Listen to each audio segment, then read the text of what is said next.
Okay guys, just a quick video on how just kind of some tips on using the desktop mode. Some things that I use and kind of just some things that I've noticed. What I use for the stand is just an Amazon tablet stand. If your USB-C hub isn't its own stand, I recommend just a cheap little Amazon tablet stand. As you can see, it works perfectly. Your USB-C hub, you're going to want at least three things. You're going to want a USB-A, that's going to be for your mouse. You're going to want an HDMI, and you're going to want a power delivery, just so that it stays powered on. Okay, I also have my Razer 8-bit Do Pro 2, and I have this set up as X input mode. Actually, I can go ahead and hook it up right now. Let's make sure it is in X input mode. It is. But this works perfectly with it. And if you set up your controls as X input, at least for Dolphin, which I've set up the Kishi as a generic X input, if you then switch it to 8-bit Do, for let's say Dolphin, if you switch the device as 8-bit Do, then it can just play automatically like that after you change it. And here's the mouse. Nice thing about a mouse is that it will only control the desktop mode of it, and not the tablet mode. Quick basic tip that I've had, and kind of a way to understand this, is that there's going to be a more active side and a less active side. And the more active side is going to be the side that you currently have tapped into last. So for instance, I have tapped into my tablet, and now my controller functions on the tablet. And now I tap up here. Let's go ahead and show this. And sometimes it's a little jank, but there you go. Taskbar sometimes a little jank, but as you can see, it's now up here. Importantly, when you are using a more active source, that's what's gonna be using most of your power, is what I've found. And also importantly, if you kind of have, let's say you're emulating, right? Then you tap your screen, you're using YouTube or whatever. That's going to make the emulation slightly worse. If you were playing something like Dead Cells or something simple, probably older consoles, it will likely not matter as much, and you can likely play YouTube here in the background and then be playing. I did notice on Dead Cells just a slight little bit of stuttering, but nothing too bad.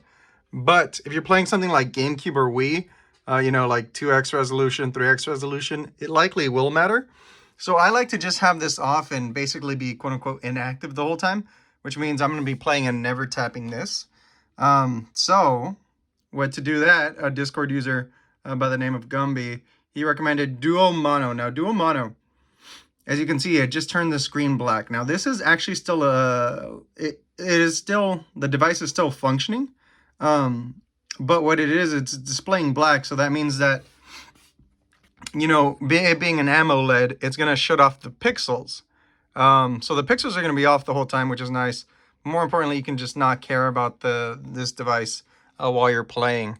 Again, it is AMOLED, so anything that's black, it's going to tell the pixels to shut off, so that'll help with burn-in. So it's just not an active screen doing nothing.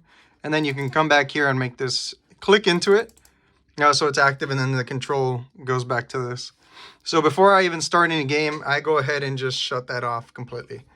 Okay, so now I'll just go show you Dolphin, just as like a quick. And then here, as I was saying, with my 8-bit Do set to X input mode, I'm going to GameCube. I've already done this previously because I was messing around with it. But this would normally be X input, and then you switch it to 8-bit Do Pro 2. And then if you need it as a profile, you save the profile. But you don't have to actually re-input these if you've already have for your Kishi. It will just play off the bat. So I can show you that now. So we will just go ahead and go to Wii. And there you go. And there's the screen. As you can see, it is in widescreen. The cursor normally goes away after a little bit. But as you can see, it's widescreen. I think I forced the widescreen. I can't remember if I forced it or if I stretched it. But we can do widescreen pretty well. And there's no bars as if you were to just hook this in without desktop mode. Importantly, how to actually set up desktop mode, I would recommend watching ETA Prime's video, since I didn't really deviate from that. So ETA Prime, his video on this is probably the best thing that I would do for setting it up, and then just kind of follow these tips. You know, have that off, don't touch it, and then you can emulate pretty well. I don't really notice any difference when I'm not actually actively using another screen. Like I said, I was running this 2x pretty well, just I didn't notice a real difference. So yeah, get a USB-C hub, get a stand if you don't have one, get a duo mono screen or whatever it was. You can go back to the app and then get that. It has also no ads, which is super nice. Some of them do have ads.